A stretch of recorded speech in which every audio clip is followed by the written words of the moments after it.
Welcome to Now You Know BC. I'm Bob Kronbauer, also known as BC Bob, and on this show I introduce you to interesting people, places to go, things to see, things that have happened in the past. You'll hear our collective stories, and this week I'm telling you about some stories about crime in BC. From the train robber who invented the phrase "hands up here" to some guys who dug a tunnel under the Canada-USA border to a double murder that took place in Stanley Park and another murder by milkshake. Yes, a murder by milkshake. Let's dig in.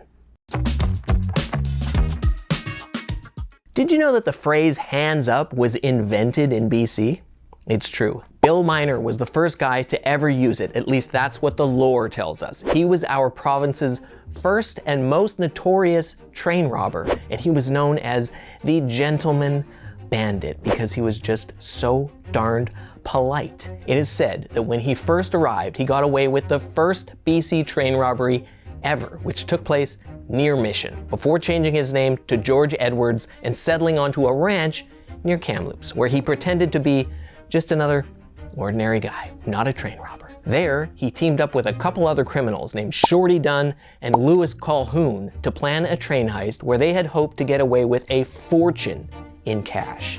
They stopped a train at Ducks, which is adjacent to the Thompson River near Kamloops, and they boarded it. They then carried forward on the mail car that they thought had a ton of cash in it. More than $100,000 is what they thought. But they got the wrong train car. The one with the money in it was left behind, and they were left holding $15.50 and a bottle of liver pills. That's all they got. After 6 days, the teams of trackers and cops found the culprits and apprehended them while they were enjoying a nice lunch next to a fire. But before they could take them into custody, Shorty Dunn shot one of the cops right in the leg. Louis Calhoun drew his gun, but he was taken down quickly. And Bill Miner, he never drew his gun at all. He was, after all, known as the Gentleman Bandit, and he had a policy of not shooting people. Very nice of him. Shorty's nickname was Shorty because he was short in stature, and his gun was tiny. Bill Miner was tall, and he had a huge gun. Lastly, Louis was average, and he had a normal-sized gun. These guys were like the three bears of train robbers, and the BC Penitentiary in New Westminster was where they ended up eating their porridge. They got 25 to life for their various roles in the robbery that made them $15.50 and a bottle of liver pills richer, but Bill's time in prison was a lot shorter than 25 years. He escaped within a few months and made his way back to the States, where he again was arrested for robbing trains, more than once. Not only did Bill Miner's watch and gun remain in BC, but so did his story. He became a legendary figure despite only living here for a few years. There was a film made about him. A winery was launched near Kamloops a few years back, and their marketing was all around his story.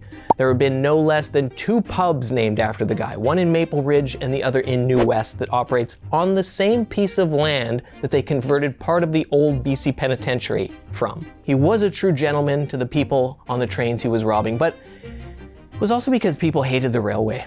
They had a saying that went, "Bill Miner robs the CPR just once or twice a year, but the CPR robs us every single day." Guess it was expensive to ride the train back then too. After he wrote to our warden asking for his watch back, he escaped jail 2 more times in the States and eventually died of gastritis that he got while he was hiding out in a swamp. And he swallowed some brackish water. It made him sick, and it ultimately killed him. He was 65 years old. And now you know.